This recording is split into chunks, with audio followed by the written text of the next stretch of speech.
இப்போது சுப்ரீம் கோர்ட்டில் வந்து என்ன சொல்லியிருக்காங்கன்னா, இந்த இந்த ஒரு ஒரு ஒரு பாலியல் தொழிலில் செய்கிற ஒருத்தவங்களை வந்து நீங்கள் போலீஸ் வந்து எந்த விதமான ஆக்ஷன் எடுக்கக்கூடாது அப்படின்ற மாதிரி சொல்லியிருக்காங்க. யாரெல்லாம் விருப்பப்படுறீங்களோ அது நீங்கள் போயிட்டு அதில் இருக்கலாம் சொல்லிட்டு. எப்ஸ்டீன் ஃபைலுன்னு சொல்லிட்டு ஒரு ரீசெண்டாக ஒரு எப்ஸ்டீன் ஃபைல் ஒன்று பார்த்தோம் இல்லையா?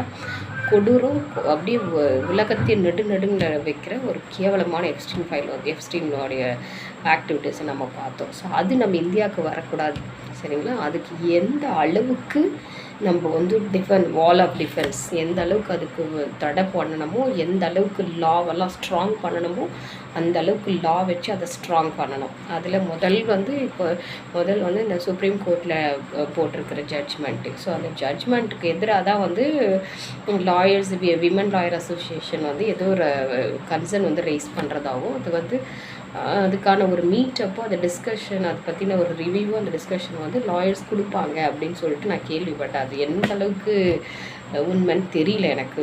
So women lawyer associations entire state of Tamil Nadu வந்து மீட் பண்ணி இன்றைக்கி ஃப்ரைடேலையே இன்றைக்கி மீட் பண்ணி அது ஏதோ சம்திங் அவங்க வந்து ரிவ்யூ பண்ண போகிறாங்க. சுப்ரீம் கோர்ட்டோடைய ஜட்ஜ்மெண்ட்டை வந்து அனலைஸ் பண்ண போகிறாங்க. அது நம்ம நாட்டுக்கு வந்தால் அது எந்த அளவுக்கு பாதிப்பை ஏற்படுத்தும் அப்படின்னு சொல்லிட்டு அவங்க ரிவ்யூ பண்ண போகிறதாகவும், முக்கியமாக வந்து ஒரு ஒரு பயங்கரமான தாக்கத்தை அது ஏற்படுத்தும் அப்படின்ற மாதிரியும் சொல்லியிருக்காங்க. ஸோ நமக்கு தேவை வந்து நம்ம கல்ச்சர் வந்து அழியக்கூடாது, நம்ம வந்து பாதுகாப்பு இருக்கணும். நமக்கு வந்து எல்லா விதத்துலேயுமே வந்து மற்ற அரபு நாடுகள் போல் நம்மளும் வந்து நல்லா சேஃபாக வந்து பெண்கள் வந்து நடமாடணும் அப்படின்றத பார்த்துட்ருக்கா சமயத்தில் இது ஒரு ஜட்ஜ்மெண்ட் புதுசாக வந்திருக்கு. அதை பற்றிலாம் நம்ம ஃபர்தராக இந்த யூடியூப் சேனலில் ரிவ்யூ பண்ணுவோம். ஸோ இப்போ வந்து இன்னொரு விஷயம் என்ன சொல்ல வரேன்னா, போராட்டம் நடந்துகிட்டே இருக்குது ஒரு பக்கம். ஸோ ஒரு விஷயம் நான் சொல்கிறேன், நியூ கவர்மெண்ட் வந்த பிறகு எக்கச்சக்கமான போராட்டம் நடக்குதே, அமைதி இல்லாத சூழ்நிலை வந்து நாட்டில் நிலவுதே அப்படின்னு சொல்லிட்டு நம்ம தமிழ்நாட்டில் இருக்கிறவங்க ஒருத்தரும் நினைக்கலாம். அது நான் நினச்சி பாருங்கள். ஒரு விஷயம் என்ன நினச்சி பாருங்கன்னா, தமிழ்நாட்டில் அவ்வளோ ஒரு போராட்டம் நடந்தால் தான் நமக்கு ரெசல்யூஷன் கிடைக்கும். க்ரானிக்கல் டிசீஸ்க்கு வந்து நம்ம வந்து டாலரேட் பண்ணிகிட்டே போவோம், சரிங்களா? ஒரு டிசீஸ் வந்து க்ரானிக்கலாக இருந்துச்சுன்னா அதை வந்து சரி பரவாயில்ல போய் தானே, சார் அங்கே ஒன்று நடந்துச்சு இங்கே ஒன்று நடந்துச்சா, ஓகே அப்படியா, சரி விடு அது நடக்கிறதானே அப்படின்னு சொல்லிட்டு நமக்கு அது பழகி போயிடும். ஆனால் அதே டிசீஸ் வந்து சிவியர் ஆகும்போது தான் அதுக்கான ரெசல்யூஷன் வரும். அதனால் அது சிவியர் ஆகிட்டே போகணுமா அப்படின்னு நான் சொல்ல வரல. அந்த டிசீஸ்க்கு இம்மிடியட்டாக வந்து ரெசல்யூஷன் கண்டுபிடிச்சிடணும். பை நெக்ஸ்ட் வீக் இந்த ஃப்ரைடேக்குள்ளே அந்த சேனலில் வந்து ஓப்பன் பண்ணிவிட்டு எனக்கு என்னென்ன ஐடியாஸ் இருக்கோ, அதாவது எனக்கு தெரிஞ்ச ஐடியாஸு, அதாவது நான் மட்டும் பேசாமல் இது சில லாயர்ஸை போய்ட்டு அப்ரோச் பண்ணி, சார் இதுக்கு என்ன பண்ணலாம், இம்மிடியட்டாக வந்து இதுக்கு வந்து ரெசல்யூஷன் நம்ம பண்ணணும்னா என்ன பண்ணலாம் அப்படின்னு சொல்லி ஒருவேளை போராட்டம் நடத்தினா தான் இந்த மாதிரி காரியங்கள், பெரிய அளவில் போராட்டம் நடத்தினா தான் இந்த காரியங்கள்லாம் பெருசாக ஸ்டாப் ஆகும் அப்படின்னு சொல்லிட்டு வந்தால் கூட அதுக்கெல்லாம் நீங்கள் வந்து எனக்கு ஒத்துழைப்பு தரணும் அப்படின்னு நான் கேட்டுக்கிறேன். இன்னொரு விஷயம் என்னென்னா, போராட்டம் நடக்கிறதுனால நியூ கவர்மெண்ட் வந்து தப்பு அப்படின்னு அர்த்தம் கிடையாது.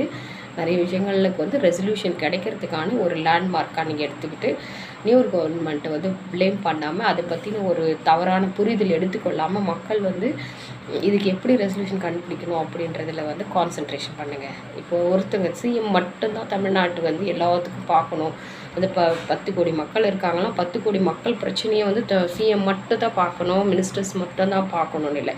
மக்களாகி நமக்கும் வந்து ஒரு சோஷியல் ரெஸ்பான்சிபிலிட்டி இருக்குது, சோஷியல் கமிட்மெண்ட்ஸ் இருக்குது. அதை பாருங்கள். அந்த சோஷியல் கமிட்மெண்ட்ஸில் போயிட்டு நான் இப்போ வந்து போராட்டம் வெடிச்சிட்ருக்கு அப்படின்னா அதுக்கான ரெசல்யூஷன் எப்படி, எங்கே போகணும், என்ன பண்ணணும் அப்படின்றது வந்து இம்மிடியட்டாக அதுக்கு ஆக்ஷன் பிளான் நீங்கள் எடுத்துகிட்டு போங்க. நீங்கள் வந்து ஒப்பீனியன்ஸ் கொடுங்க, நீங்கள் பேசுங்க மற்றவங்களுக்கு. அதாவது ஒருத்தவங்க கஷ்டப்படுறாங்கன்னா, இப்போ வந்து ஒரு குழந்தைய இழந்துட்டு ஒரு அப்பா வந்து கதறாரு. அந்த வீடியோ பார்க்கும்போது எனக்கு ரொம்ப கஷ்டமாக இருந்தது.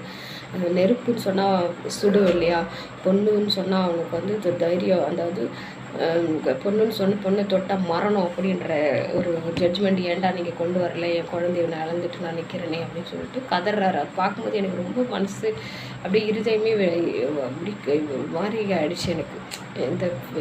என்ன சொல்கிறது, ஃபீலிங் என்ன சொல்கிறதே தெரியல. பார்த்திங்கன்னா இந்த நிறைய பேருக்கு வந்து அதே மாதிரி சூழ்நிலை தான் இருக்குது. நிறைய வீடியோஸ் போடுறவங்க, ரீல்ஸ் பண்ணுறவங்க, யாருன்னே தெரியாதவங்களெல்லாம் வந்து பேசுகிறாங்க, ரீல்ஸ் போடுறாங்க. முன்னாடி இந்த யூடியூப் சேனல்ஸ் அப்படி முன்னாடி இந்த இன்ஸ்டாகிராம்ஸ் ஐடியை விட இப்போ ஜாஸ்தி ஐடியாஸ்லாம் வந்திருக்கு. ஸோ எல்லாருமே வந்து ஆதங்கப்படுறோம்னாக்க கண்டிப்பாக இதுக்கு ரெசல்யூஷன் சீக்கிரம் வந்துடும் அப்படின்னு அர்த்தம். So hope for the best. நீங்கள் என்ன பண்ணணும்னா இந்த விஷயத்த வந்து இந்த இந்த மாதிரி ஒரு சில விஷயங்களுக்கு வந்து மற்றவங்களுக்கு ஆறுதல் சொல்லணும். நாங்கள் இருக்கோம், கண்டிப்பாக நல்லது நடக்கும் அப்படின்னு சொல்லிட்டு நாட்டு மக்களுக்கு வந்து ஒரு தவறான புரிதல் இல்லாமல், அது பர்டிகுலராக புது கவர்மெண்ட் வந்ததுனால தான் இப்படி நடக்குது அப்படின்னு சொல்லாமல், இது புது கவர்மெண்ட் வந்ததுனால இதுக்கு வந்து சீக்கிரமாக ரெசல்யூஷன் கிடைக்கும் அப்படின்ற ஒரு பாசிட்டிவ் ஆட்டிடியூடை வந்து பாஸ் பண்ணுங்கள். சீக்கிரமாக வந்து இதுக்கு ரெசல்யூஷன் கிடச்சிரும். So for the best. Thank you very much. Please எனக்கு வந்து கமெண்ட் பண்ணுங்கள். எனக்கு வந்து உங்களோட கமெண்ட்ஸ் வந்து நான் படிச்சுட்டு எனக்கு என்ன எனக்கும் அந்த ஐடியாஸ் ஷேர் பண்ணணுன்ற ரொம்ப ஆசையாக இருக்குது. உங்களோட ஐடியாஸை நான் வந்து கேட்குறேன். Thank you very much.